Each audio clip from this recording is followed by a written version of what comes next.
आज हम आपको भगवान शंकर की बड़ी ही अद्भुत कहानी सुनाने जा रहे हैं। एक बार भगवान भोलेनाथ पृथ्वी लोक पर भ्रमण के लिए गए तो उन्होंने एक युवा को देखा। वह ईश्वर को दोष देता जा रहा था। वह अपने जीवन से निराश था, दुखी था। तब भगवान शंकर बौद्ध भिक्षु का रूप धारण करके उस युवा को असली दुख के बारे में ज्ञान देते हैं। तो चलिए इस कहानी के माध्यम से समझते हैं कि असली दुख क्या होता है। अगर आप यह कहानी सुन रहे हैं तो पूरा सुनिए। इस कथा को आधा अधूरा छोड़कर जाने की गलती मत करिए, क्योंकि इस पवित्र कथा को पूरा सुनने से मनचाहा फल की प्राप्ति हो। इसलिए इस कथा को पूरा सुने। है तो भोलेनाथ का अनादर ना। सुख और दुख एक ही सिक्के के दो पहलू। ये बात तो आपने सुनी ही होगी। सुख और दुख हमारे जीवन में लगातार आते ही रहते हैं और हमें लगता है कि हमारे जीवन में हजारों दुख हैं, हजारों समस्याएं।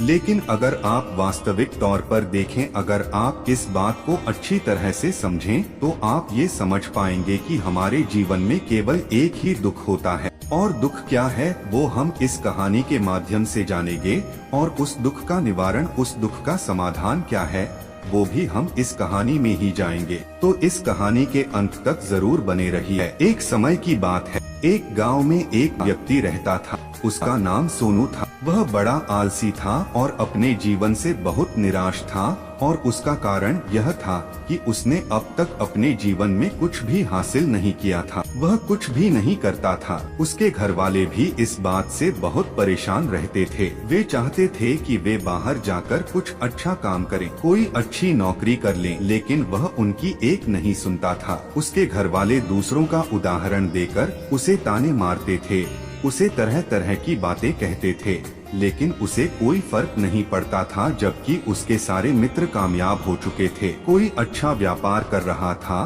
तो कोई अच्छी नौकरी कर रहा था, जिसके कारण जब भी वो लोग मिलते तो वे लोग अपनी बढ़ चढ़कर बड़ाई किया करते हैं। लेकिन सोनू कुछ नहीं करता था, जिसके कारण जब भी कोई उससे पूछता कि तुम क्या कर रहे हो, तो वह कुछ नहीं कह पाता। उसे ये कहने में बहुत शर्म महसूस होती थी कि वह कुछ नहीं करता। वो हमेशा सबसे केवल एक ही बात कहता था कि मैं कोशिश कर रहा हूँ, लेकिन उसकी कोशिशों का कोई भी फल किसी को नजर नहीं आ रहा था। देखते ही देखते अब ऐसा समय आ चुका था कि सोनू सभी से मुंह छिपाता फिरता, ताकि कोई उसे यह ना पूछ ले कि तुम क्या करते हो, जिस कारण वो कभी किसी के सामने भी नहीं आता था। धीरे धीरे उसका मन दुखी होने लगा था, अब बहुत निराश रहने लगा था। उसे अब ऐसा प्रतीत होता था मानो वह इस धरती पर बोझ है, जिस कारण वो अपने आप को बहुत अकेला महसूस करता, बहुत तन्हा महसूस करता। एक दिन तो उसके मन में यह भी विचार उत्पन्न होने लगे कि मेरे हाथों में कुछ नहीं है तो मैं क्या कर सकता हूँ। अकेले बैठकर वह रोता रहा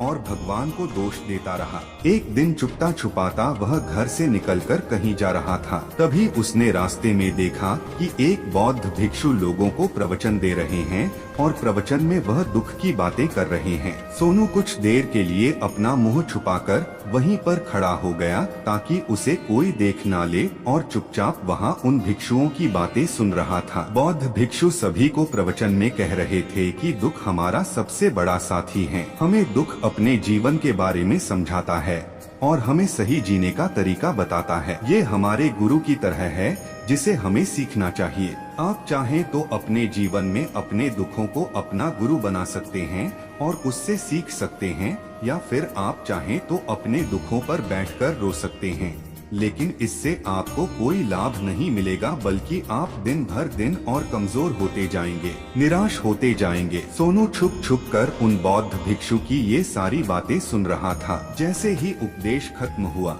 वह उन बौद्ध भिक्षु के पास पहुंचा। उन्हें प्रणाम करके वह कहता है, हे महात्मा, अभी आप कुछ देर पहले दुख को गुरु बता रहे थे।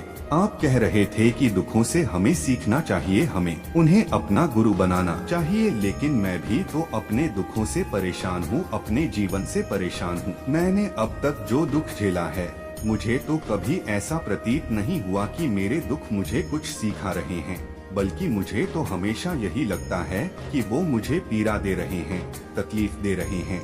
पर दुख की पीड़ा बहुत भयंकर होती है। ऐसा लगता है अब इसके बाद हमारा जीवन समाप्त हो जाएगा। इसके बाद हमें कुछ नहीं मिलने वाला और यहाँ तक कि हमें मृत्यु भी उसके सामने कम लगती है। जब लोग ताने मारते हैं, जब लोग यह कहते हैं कि तुम क्या कर रहे हो, तुम मन को बहुत ठेस पहुंचती है और मैं उनसे कुछ नहीं कह पाता। सोनू की ये सारी बातें सुनकर वो बौद्ध भिक्षुक सोनू से कहते हैं, बेटा तुम्हें क्या दुख है और तुम दुख के बारे में ऐसी बातें क्यों कर रहे हो। सोनू ने अपने ऊपर बीती हुई सारी बातें उन बौद्ध भिक्षु को बता दी और कहने लगा, है महात्मा, क्या आपके पास मेरे दुख का कोई समाधान है।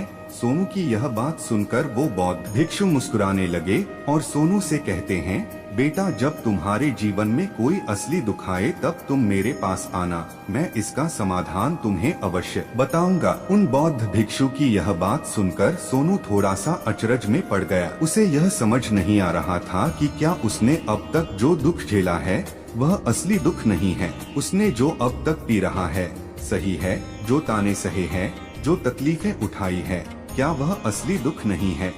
आगे वह मन ही मन अपने आप से कहता है कि जब मुझे मेरे अपने नहीं समझ पाए तो ये बौद्ध भिक्षु मुझे क्या समझेंगे। इतना सोचकर वह वहाँ से चला गया। सभी लोगों के ताने सुन सुनकर सोनू बहुत थक चुका था तो बहुत निराश हो चुका था, जिसके कारण उसने निर्णय लिया कि वह अब कुछ करके दिखाएगा। उसने अपने पिता से थोड़ा सा रुपया लिया और उस रुपया से उसने एक व्यापार शुरू किया। उसके पिता बहुत खुश थे कि कम से कम मेरा बेटा कुछ करने का प्रयास तो कर रहा है, लेकिन उसे व्यापार में कोई सफलता नहीं मिल रही थी, जिस कारण वो बहुत ही हताश हो चुका था। वह बहुत निराश हो चुका था। उसे ये समझ नहीं आ रहा था कि वह क्या करे, किस तरह से अपने व्यापार को आगे बढ़ाए। तभी उसके पिता ने उससे कहा, बेटा कोई बात नहीं, इसी तरह से प्रयास करते रहो, आज नहीं तो कल सफलता अवश्य मिलेगा। सोनू ने अपने पिता की बात मानी और अपने व्यापार में और भी कड़ी मेहनत करने लगा। धीरे धीरे उसे सफलता मिलने लगी